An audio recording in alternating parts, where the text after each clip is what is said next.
નમસ્કાર મિત્રો, આ 5 પક્ષી ઘરમાં આવવાથી તમારું ઘર ધન દોલતથી ભરાઈ જશે.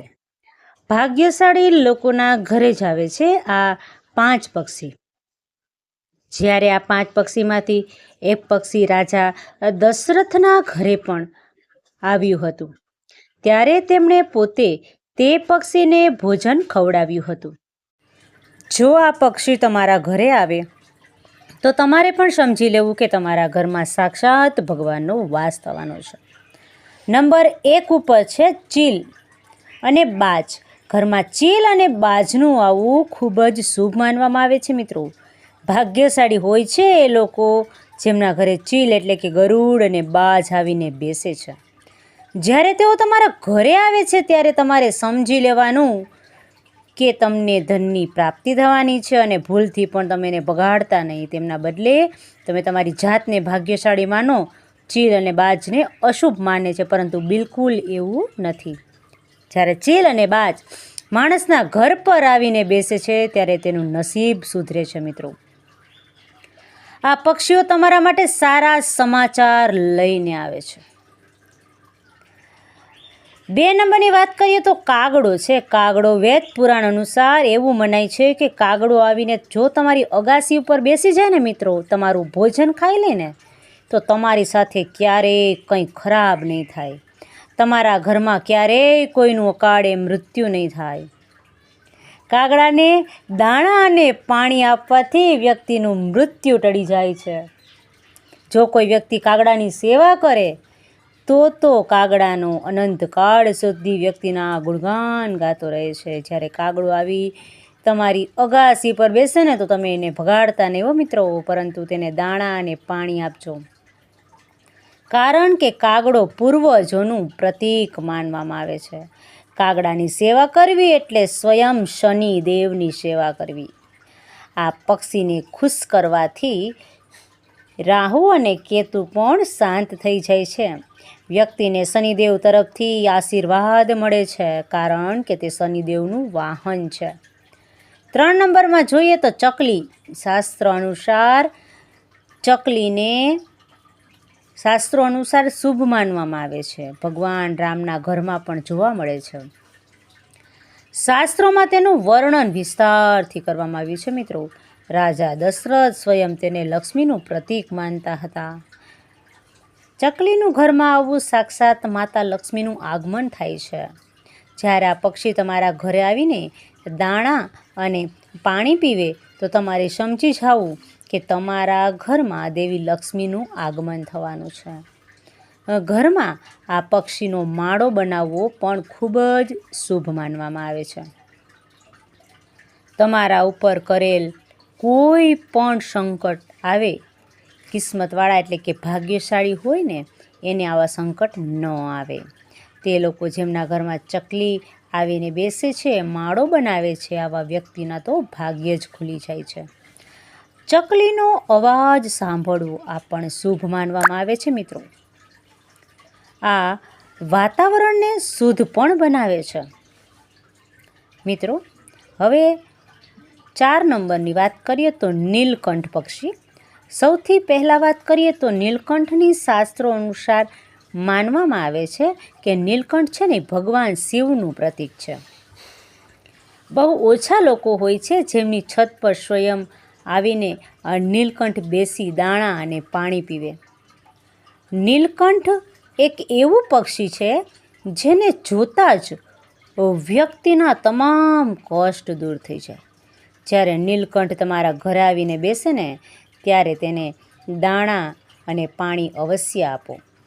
જો ત્યાં આપેલું દાન છે એ ખાય છે તો સમજી જાઓ કે તમારા ભાગ્યનો ઉદય થવાનો છે. સૌથી પહેલાં તો એ બહુ ઓછા લોકોની અગાસી પર આવીને બેસે છે. ભાગ્યશાળી હોય છે એ લોકોને એમની અગાસી પર નીલકંઠ આવીને બેસવા માંડે છે અને તે સાક્ષાત શિવનો અવતાર માનવામાં આવે છે. આ પક્ષી તમને જ્યાં દેખાય તેને ભૂલથી પણ ક્યારેય મારશો નહીં, તો ભગવાન શિવના પ્રકોપનો સામનો પણ કરવો પડશે મિત્રો. 5 નંબર જોઈએ કબૂતર. ઘરમાં કબૂતરનું આવવું પણ શુભ માનવામાં આવે છે. જે વ્યક્તિના ઘરમાં કબૂતર આવીને દાણા અને પાણી પીવે છે તો સમજી જાઓ કે તેના ભાગ્યનો ઉદય થવાનો છે. સાથે સાથે તમારા જીવનમાં કેટલાક ફેરફારો આવવાના છે. ઘરમાં કબૂતરનો માળો બનાવવો એ પણ શુભ માનવામાં આવે છે. જ્યારે પક્ષી કોઈના ઘરે આવે ત્યારે તે સારા ભાવ સાથે જ આવે છે. નંબર 6 જોઈએ તો મિત્રો, ઘુવડ. ઘુવડ વહેલી સવારે ઘરમાં આવી બેસી જાય તો તમારે સમજી લેવું જોઈએ કે સાક્ષાત માતા લક્ષ્મી તમારા ઘરમાં વાસ કરવા જઈ રહ્યા છે. માતા લક્ષ્મી ઘુવડ પર સવાર થઈને તમારા ઘરમાં હવે નિવાસ કરશે. આવી સ્થિતિમાં ભૂલથી પણ ઘુવડને ભગાડશો નહીં. સવારમાં ઘુવડનું આવવું તો અત્યંત મંગલકારી માનવામાં આવે છે, કારણ કે ઘુવડ દેવી લક્ષ્મીનું વાહન છે મિત્રો. પરંતુ યાદ રાખો કે જ્યારે ઘુવડ રાત્રે ઘરમાં આવે ને ત્યારે માત્ર અશુભ સંદેશ લઈને જ આવે છે. તેથી રાત્રે તેને શુભ માનવામાં આવતું નથી. આ એવું દર્શાવે છે કે હવે તમારા પૈસા ખર્ચ થવાના છે. મિત્રો, આગળ વાત કરીએ તો એ પક્ષી છે જે શુભ હતા. પણ હવે આપણે એ પક્ષીની વાત કરીએ જે તમારા માટે શુભ નથી. જ્યારે તેઓ તમારા ઘરમાં આવે તો વ્યક્તિ કંગાળ બની જાય અને તેનો સર્વનાશ થઈ જાય. તો મિત્રો, આપણે ચાલો જાણીએ કેવા કયા પક્ષી છે જેના આવવાથી આપણા ઘરમાં ગરીબી આવે છે. 1 નંબરની વાત કરીએ મિત્રો, ચામાચીડિયું. એવું માનવામાં આવે છે કે ચામાચીડિયું હોય ને તે મનુષ્ય માટે શુભ નથી હોતું. આ જ્યારે પણ ઘરમાં આવે ત્યારે કોઈને કોઈ મોટું દુર્ભાગ્ય લઈને આવે છે અને સાથે નકારાત્મકતા પણ લાવે છે. મિત્રો, જ્યાં તેનો વાસ હોય છે ને ત્યાં સમજી જવું કે ઘરમાં પ્રેત અને આત્માનો વાસ છે. મિત્રો, ચામાચીડિયું વ્યક્તિના 9 ગ્રહોનો પણ નાશ કરે છે. તે તમારા કોઈ પણ શુભ કાર્ય હોય ને એને બરબાદ કરી નાખે છે. તેનું ઘરમાં આવવું સાક્ષાત મૃત્યુની પ્રાપ્તિ કરવું એવું માનવામાં આવે છે. ચામાચીડિયું જ્યારે પણ ઘરમાં આવે ત્યારે મિત્રો અકાળે મૃત્યુ સાથે લઈને જ આવે છે. આ તમારો સર્વનાશ કરવા આવ્યો છે. આ પરિવારને ઉથલ પાથલ કરી દે છે. ચામાચીડિયાને ખરાબ સમાચારનું પ્રતીક માનવામાં આવે છે. જો મિત્રો તમારા ઘરમાં ચામાચીડિયાએ વસવાટ કર્યો હોય તો તેને તરત જ દૂર કરો મિત્રો. આ તમારા પોતાના ભલા માટે છે. ચામાચીડિયા હંમેશા માણસો પ્રત્યે ખરાબ ઈરાદા સાથે જ આવે છે. તેથી તેને તમારા માટે ક્યારેય નસીબદાર ન સમજતા. આગળ જોઈએ મિત્રો, 2 નંબર, ભમરી કે મધમાખી. જો આ ઘરમાં કોઈ જગ્યાએ મધમાખીઓ કે ભમરીઓ મધપૂડો બનાવે તો તે કોઈ પણ માટે સમસ્યા બની શકે છે. ઘરમાં મધપૂડો હોવાથી દુર્ઘટનાનો ભય રહે છે અને તેને શુભ પણ માનવામાં આવતું નથી. મિત્રો, આગળ વાત કરીએ નંબર 3ની તો ટીટોળી. જે ટીટોળી હોય છે તે પોતાનો માળો જમીન ઉપર બનાવે છે. ખેતરમાં તે પોતાના ઈંડા મૂકે છે અને તેના બાળકોનું પાલન પોષણ કરે છે. ટીટોળી ક્યારેય ભૂલથી પણ માણસના ધાબા પર બેસતું નથી. પરંતુ જો અચાનક ટીટોળી છે એ તમારા ધાબા પર આવીને બેસી જાય ને તો તમારે સમજી લેવાનું છે કે ભૂકંપ આવવાનો છે તમારા ઘરમાં, અથવા કંઈક તમારી હારે ખરાબ થવાનો છે. ટીટોળી કોઈની અગાસી પર આવીને બેસી જાય એવું વૈજ્ઞાનિક પણ માનતા નથી. વૈજ્ઞાનિક એવું કહે છે કે ટીટોળી અગાસી પર આવીને એનો મતલબ એવો જ છે કે ભૂકંપ આવવાનો જ છે. ટીટોળીને તેની ઇન્દ્રિયોથી અહેસાસ થાય છે પૃથ્વી ધ્રુજી રહી છે અને તે આવીને ડરીને છત ઉપર બેસી જાય છે. એટલા માટે જ ઘરમાં ટીટોળીનું આગમન શુભ માનવામાં આવતું નથી.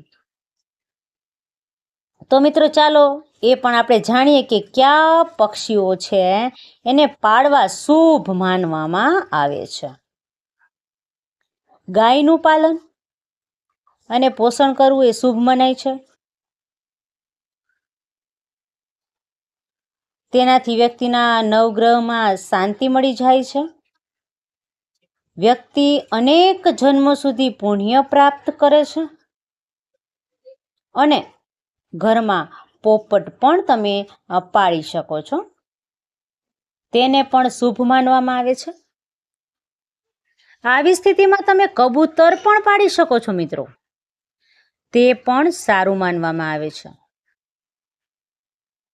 ઘરમાં ચકલી પાડી શકાય, બકરી ઘોડાને પણ પાડી શકાય, ભેંસને પણ પાડી શકાય, સફેદ હંસ પણ ઘરે પાડી શકાય. એ પણ ખૂબ જ શુભ માનવામાં આવે છે મિત્રો. ઘરમાં દેવી લક્ષ્મીનો વાસ થાય છે. ઘરમાં સસલું પણ પાડી શકાય, પરંતુ તેનું સંપૂર્ણ ધ્યાન રાખો અને તેને બિલાડીથી દૂર રાખો. હિન્દુ ધર્મમાં બિલાડીને ઘરમાં પાળવામાં આવતી નથી. બિલાડી હંમેશા તમારા પરિવારનું ખરાબી છે, એને શુભ માનવામાં આવતું નથી. બિલાડી કરતાં તમારા ઘરમાં કૂતરો પાળવો વધુ સારું છે. કૂતરાને ખાવાનું ખવડાવવાથી દરેક દોષ ખતમ થઈ જાય છે. પુત્રો નવગ્રહને શાંત કરે છે અને એનાથી લાભ થાય છે. મિત્રો, આ હતા પશુ અને પ્રાણી જે પાળવા જોઈએ. જો વિડીયો પસંદ આવ્યો હોય તો મિત્રો વિડીયોને શેર કરજો, સબસ્ક્રાઈબ કરજો અને આ બાજુમાં બેલ આઇકોન આપેલું છે પ્રેસ કરજો, જેથી કરીને અમારું નોટિફિકેશન તમને મળતું રહે. ચાલો મારા વાલા મિત્રો, હવે નવા એપિસોડમાં ફરી મળીશું. ત્યાં સુધી બધાને મારા રાધે રાધે. અને હા મિત્રો, કોમેન્ટ બોક્સમાં જરૂરથી મેસેજ કરજો. તમારા મેસેજની અમે આતુરતાથી રાહ જોઈ રહ્યા છીએ. મેસેજમાં શનિદેવ લખવાનું ભૂલતા નહીં.